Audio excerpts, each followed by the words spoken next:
Hello and welcome back. We're going to be doing a review of Diablo 3 today.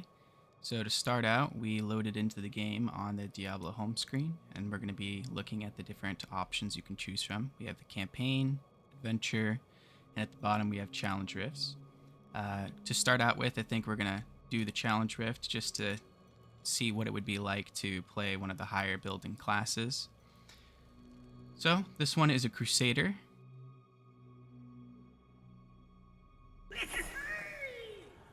Now to start the challenge rift, you can just click on this and go into the area. I've never played this build at all. I have no familiarity with it whatsoever. So as we start in, we're just going to be kind of spamming some buttons, getting the feel of it, clicking on the shrines that are the most helpful to us. Obviously, this lightning shrine is going to be doing a lot of damage, and just get a little bit more familiar with the build. Now, because this is on PC, I do know that the primary skills are going to be the mouse click buttons. So I'm going to mainly focus on these as I move through the challenge rift. On the bar on the right, you see that I have a little green thing filling up. That's to show how much time I have and how many monsters I have to kill before I can complete the challenge rift, or if I'm even able to complete the challenge rift.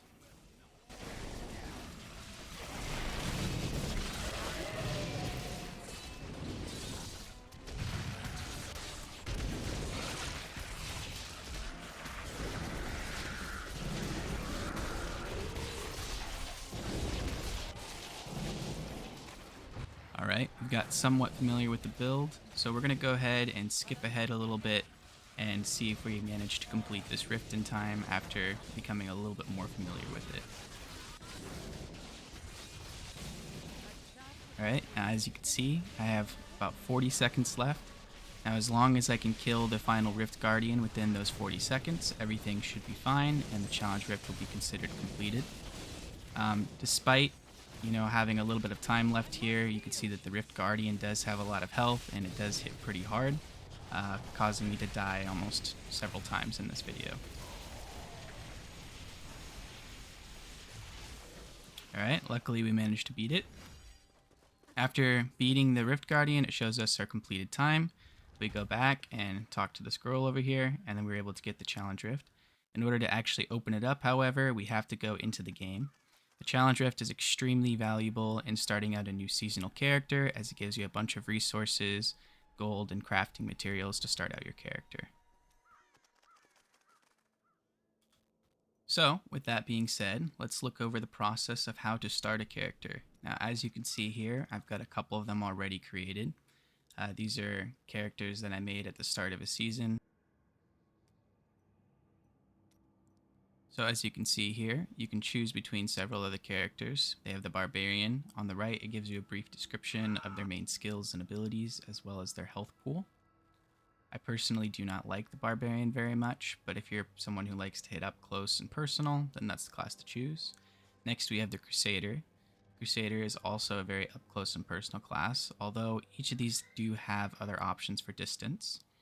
Now, the primary distance dealer in this game is the Demon Hunter. This is personally one of my favorite classes to choose. And as you can see in the little demonstration there, it shows you some of the core skills that they have. Next, we have the Monk. This was the first character that I was ever introduced to, or the first class. Monk has a special spot in my heart, although I'm starting to like some of the other classes a little bit more. Now we have the Necromancer, only available in the expansion edition of Diablo 3, but it is one of the best leveling classes. If you don't have the expansion, then there's the Witch Doctor, and the Witch Doctor is also one of the best leveling builds, primarily because of the pets and poisons that they have access to. Final class we have here today is the Wizard. Wizard uses magic and arcane abilities. One of the most popular builds for this is Meteor, which launches a whole bunch of meteors around crashing into the ground. So, to get started, I'm going to be choosing the Necromancer as kind of a demonstration here, just because it's one of the classes I'm most familiar with leveling up in, and is also one of the easiest to level up in. Again, if you don't have the expansion, go ahead and click on the Witch Doctor. So we're going to go ahead and name our guy. I'm naming him after an item that I'm looking for, as it's going to be one of the biggest power-ups for me. So I'm going to call it Funerary Pick. Now we get to select our difficulties. So if you see over here at the top, we have normal, hard, expert, master, and torment. And as you cycle up through the difficulties, you see that you get more gold and experience depending on the difficulty level that you've selected.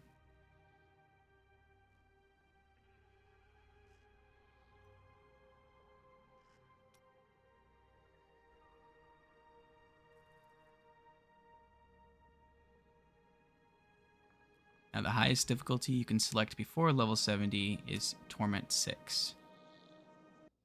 The highest difficulty you can achieve in the game goes all the way up to Torment 16. And as you can see, it boosts the experience and gold and other items you can find in the game significantly. So to show you how difficulties can get, we are going to start off on the highest setting. You notice that my character, it shows that I have over 800 levels to it. This is Paragon levels. My actual character level is level 1. Now, before we get started, we're going to double check the settings that we can do in the game. We want to make sure everything that we can change is optimized. On console, this isn't too big of a focus, as everything will be pretty much ready to go as soon as you start the game. On PC, however, there are many options that we can change and select, including the background FPS and the maximum FPS.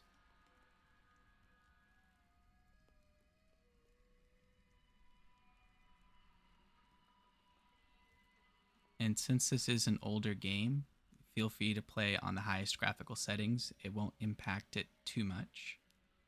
But if you are struggling, you can click some boxes that will increase performance.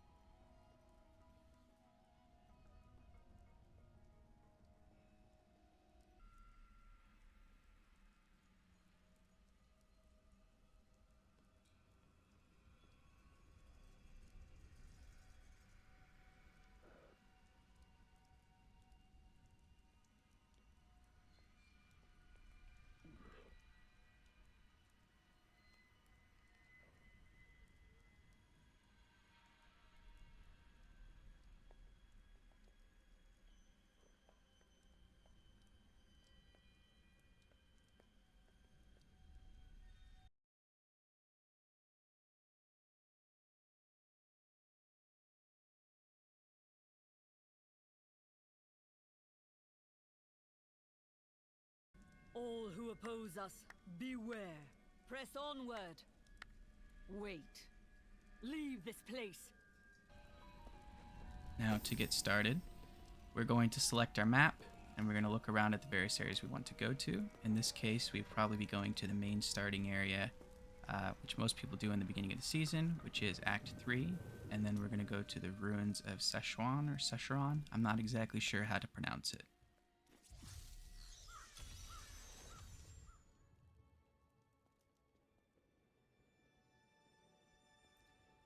So the primary reason you'd want to be going over here is to get the cube, which we will demonstrate later in the game. Now, as you can see, this is one of those games where you have to click where you want to go. I mapped my button over to the scroll wheel, so I just scroll down, and that points the character in the direction I want to go in. On console, it's just going to be your analog stick, which is pretty standard. Now, if you're wondering, hey, this doesn't look all that difficult at all, in fact, you're getting a lot of levels, and this seems kind of quick and easy, well, part of the reason for that is because this character is done on an alt count, and I do have the Altar of Rites completed, which gives me massive amounts of power. Now, as you can see, I still almost died there. And if you're wondering what this portal is on the ground, this is a Vision of Enmity. Every single time you start a seasonal character, you get access to the altar, and you get access to these portals. So let's go inside one and see how dangerous they are. I understand so much more now. Okay, this is actually the end of the portal, and we died. Alright, no problem. Let's go ahead and try it out again. Maybe we just got unlucky and died again. So even if we are starting an alt character, Even still, these visions are extremely dangerous, so it's highly recommended that unless you're on a low difficulty and killing monsters around you is incredibly easy, that you should avoid these at all costs. As you can see, when we exit the portal and we go into the normal gameplay, we find that we are still killing monsters relatively easily. Now, this isn't necessarily a fair comparison, as we have the Altar of Rights. My insight grows. Now, if you want to start the game in adventure mode, it gives you a little bit more hand holding. As you can see, when we walk down, we just run into a couple monsters, and killing them is also still easy as we are on that alt character. And you are also given access to various quests. They're pretty self-explanatory and very quick to do for the most part. This is giving you an introduction into the lore of the game, which will have a lot of cutscenes for various intense moments in the game. And I do recommend taking a look at the Diablo III cutscenes, as they are fairly advanced and pretty entertaining. Somewhat creepy in some ways. Seen anyone fight like that before. Guards, open the gates. You'll find Leah at the Slaughtered Calf Inn. Zakharum has fallen to disgrace.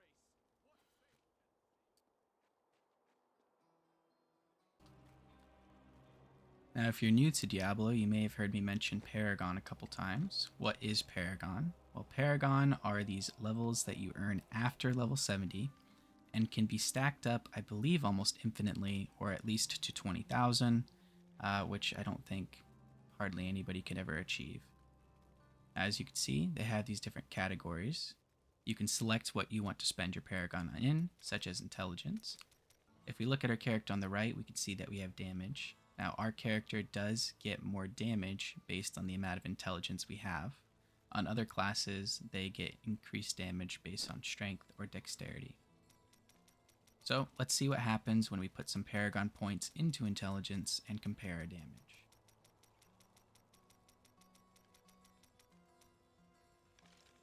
Now, as you can see, our damage goes up pretty significantly.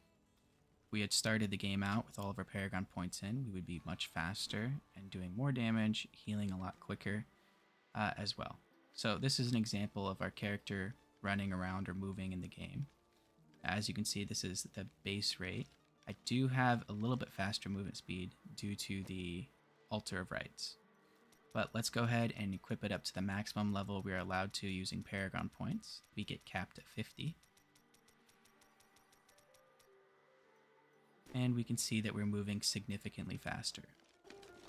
This makes navigating town and other areas like this so much easier. We also have the follower system in the game. You can select one of 3 followers: the Templar, the Scoundrel, and the Enchantress. Each of them have different skills that you can select, and they unlock at different levels in the game. A lot of people choose the Templar in the beginning simply because his skills heal you, and they're relatively low level to unlock.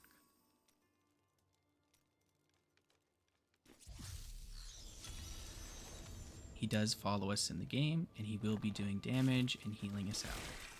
We have another portal. This time we are on a normal difficulty. So let's see how hard the portal is. We are now doing much better damage, staying alive a lot easier, and another portal pops up because this is one of the visions that has multiple rooms. So as we continue, we can go to the next room, and the next room, and so on, until we find a little goblin at the end, and killing that goblin gives us a bit of a reward. I understand so much more now. These creatures won't go down easily. These visions do tend to drop a lot more items, and they do have a lot higher rarity chances in the game. So if you are low on loot and you want to come over here and try your luck, you might have a chance of getting a legendary dropping, or at the very least getting more rares and blues, which can drop crafting materials when salvaged. Now, despite the higher level chance of items popping here, the enemies are much stronger, and as you go through each portal, they get stronger and stronger. You have some chance to encounter some elites, even some Rift Guardians, which are kind of this game's version of a boss.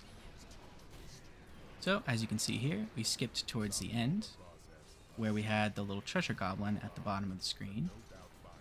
So as soon as we kill him, he will drop a chest. We can click on the chest, and then he will give us some various materials.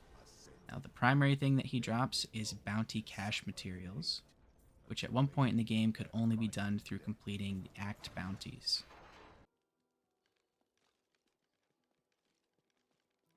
So maybe you've heard me mention the altar and you're curious as to what the altar is, where it's located, and how to put points in it. It's over here at your screen, and you can see that I have everything unlocked. In order to unlock these things, it asks for progressively more to unlock the next level. So in the beginning, it requires some reusable parts, and then it gets all the way down to requiring primal items, which have a 1% drop rate in this game. Next, let's take a look at some of the skills. We have our primary skills. These are the things that are going to generate our MP or mana pool to attack. And then we have other skills with various categories. We can select any of those that we want to put on our bar, and we can also select runes, which will change the skills slightly, such as giving you more damage, changing how the attack functions, or changing the type of damage it does. These are level locked, so as you progress through the game, you unlock more runes or more skills available.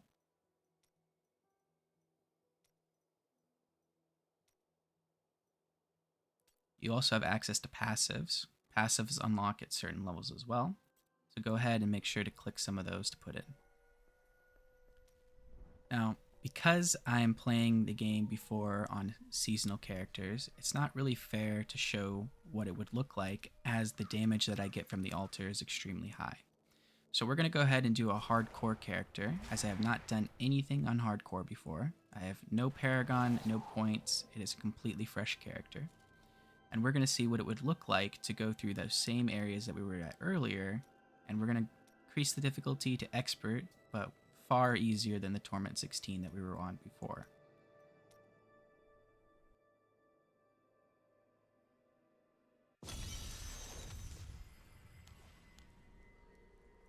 So let's make our way over to the ruins of Sescheron. Again, still not entirely sure how to pronounce that.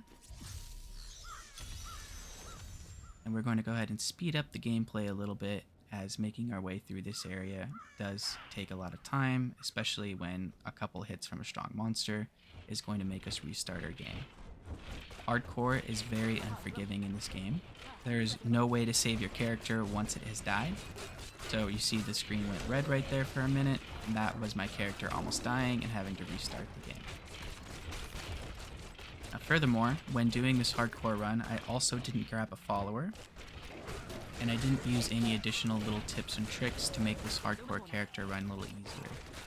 I wanted to show some bit of excitement in this video, as we're not sure if this character will be able to make it through or not, or at the very least you aren't sure, as I'm the one who's editing the video.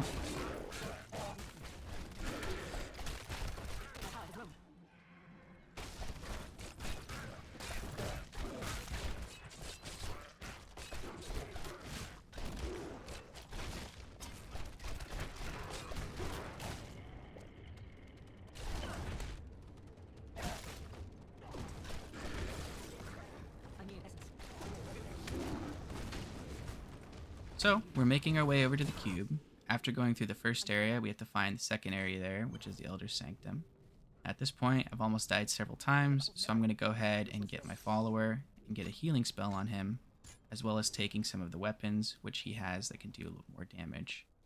I was thinking of going to the altar here as well, and then realized I'm not entirely sure if it saves my progress in clearing that map earlier, so I'm going to go ahead and power through it and go back through the area that I was in before. I'm going to select some skills that I have and some runes that I've unlocked, and just try and give myself the best advantage that I possibly can. Now, if you're wondering why you see little mini explosions everywhere, that's because I'm using the skill Corpse Explosion, which is one of the best skills in the game, in the early game. As you can see, we have a little portal pop up, but we know that those are highly dangerous, so we're going to stay away from them. They also aren't especially rewarding in the beginning of the game.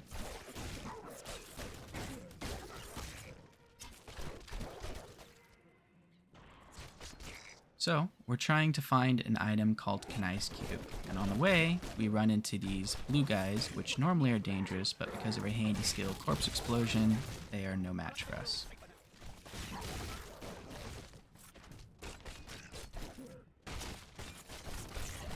For a new player, running through this maze can seem very difficult, and the area does change as well each time you load into the game. So you can't just look at somebody else's video and memorize the map. Now, a lot of these areas are very similar, and a lot of the paths are almost the same. So if you know the game well, then I'm sure you'll be able to find out all the numerous mistakes I'm making in this video here and not taking the correct paths. Or perhaps the most ideal path. But we found our cube, so we're going to go ahead and select it, and after we select it, we get access to Kanai's cube, which is an extremely valuable resource in the game. Next, let's see what it looks like to play a class that is actually very powerful and has all of the points in it. So, I actually lucked out and got a vision, so we're going to go through it this time, and as you can see, this is the Demon Hunter.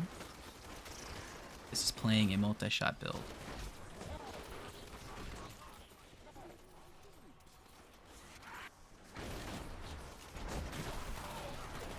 Now you can see already going through the first couple areas, we are getting a green item, which is a set item, and we are getting red items, which are legendary items. Now we really lucked out in trying to get some of the clips for this video, and we got a goblin level. Goblin levels are probably one of the most exciting things to happen in this game, other than perhaps a primal item dropping, which is an extremely rare item. As you can see, the whole screen just explodes with loot. Now, it may be hard to tell what all of this is, but as you play the game, you become more familiar. Primarily, this is dropping gems, which are used for crafting. It's also dropping crafting materials, such as reusable parts, arcane dust, and veiled crystals. And then we're getting death breath, which are those kind of glowing items that you see on the ground. On top of all that, you see a whole bunch of legendary and green loot as well. Now, one of the annoying things in the game is picking up items. Picking up items can be rather frustrating. We also surprisingly got an Angelic Crucible, which is this seasonal item.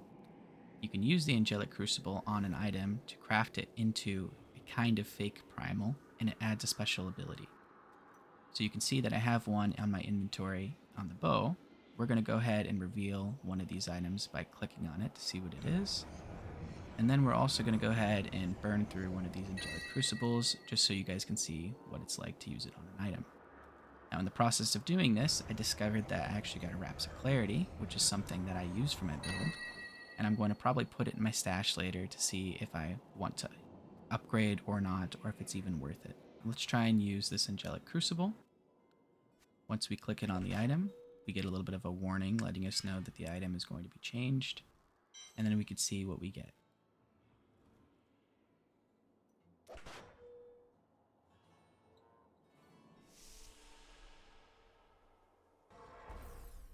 Now, if you go over to the book, you see that all of these have question marks on them. When you click on this book, it reveals all of the items at once instead of clicking on it one at a time. This is highly useful and something that we should be doing almost all the time in the game, just to save that little bit of time from clicking through the items. Now, I do not need hardly any item here, so I'm going to go ahead and go through and salvage pretty much everything, including the item we used the Angelic Crucible on. Now, if you look at the left here, you see that you got Forgotten Souls. When you salvage an Angelic Crucible item, you can get various things such as Greater Rifts or Death Breath. So, out of all of that, we only got one item that was kind of valuable, which can be used on a different set that I like to play in the game. So we're going to put that in our stash.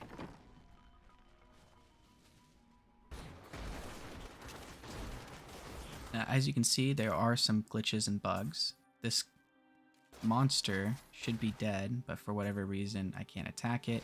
I think it's just frozen in the screen. It happened to coincide with the end of a rift, so we're just going to go ahead and collect our items. Most of the bugs in Diablo 3 are kind of minor like that. However, there are some quality of life changes that should be added that are extremely irritating to not have at this point.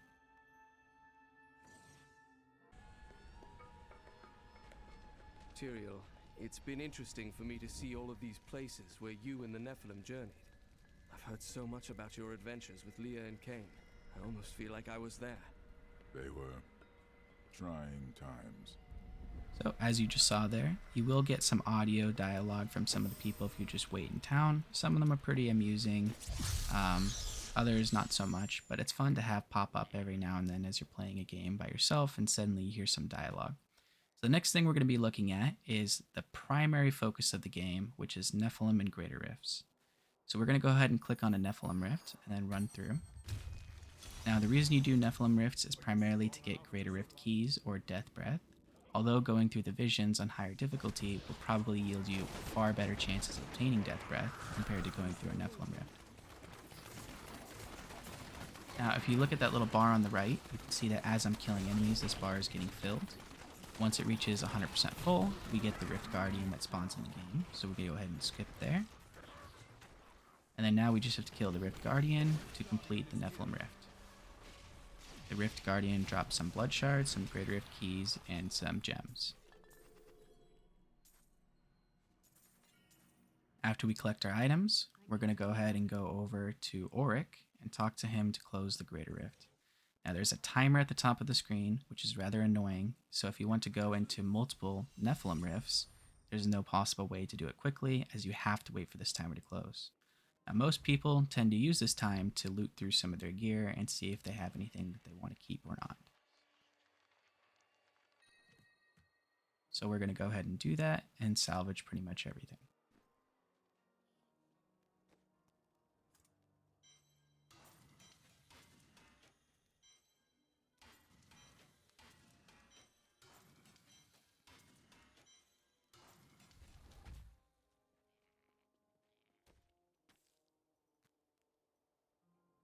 Now, the main thing that we do in Diablo 3 is run Greater Rifts. Now, in order to run Greater Rifts, you have to make sure you have a Greater Rift key. So to access that, we're going to go through our crafting materials. You can see some of the bounty mats that we have. There's reusable parts, arcane dust, and veiled crystals, which you get for salvaging items, death breath, forgotten souls, and primordial ashes. Now at the bottom, you see the keystones, and we see that we have some Greater Rift keystones available. So we're going to go ahead and click on the Greater Rift, and then we get to choose our difficulty. Now when you start out the game, the lowest difficulty you can see on the bottom is hard. So as long as you can do hard in the base game, you should be able to do a hard Greater Rift. And this continues all the way up to Torment 16. Here, we're going to go ahead and select a speed version of this build, and we're going to go ahead and run through a normal Greater Rift over 90. Ready? Now as you can see, when we run through in speeds, it moves extremely quickly, which is probably one of the most efficient ways of running Greater Rifts in this game. Now this footage is sped up about 300% just to make it a little bit easier to digest. Even still though, it only takes me about 2 minutes or less in-game to get this Greater Rift speed clear.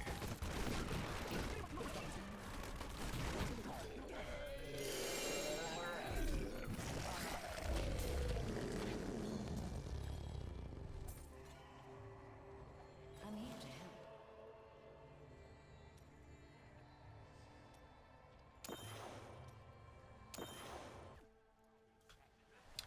Now, if you're wondering, well, how long does it take to actually get that powerful? It differs from person to person. In order to get to about Greater Rift level 70, this took me about an hour and 42 minutes-ish, give or take. I'm afraid And that was also while making a lot of mistakes and not being very optimized or getting lucky with some of these items. Now here I did get a Blood Tide Blade, which is going to speed up my leveling process significantly. In order to finish the season journey, it took me about 4 hours and 20 minutes.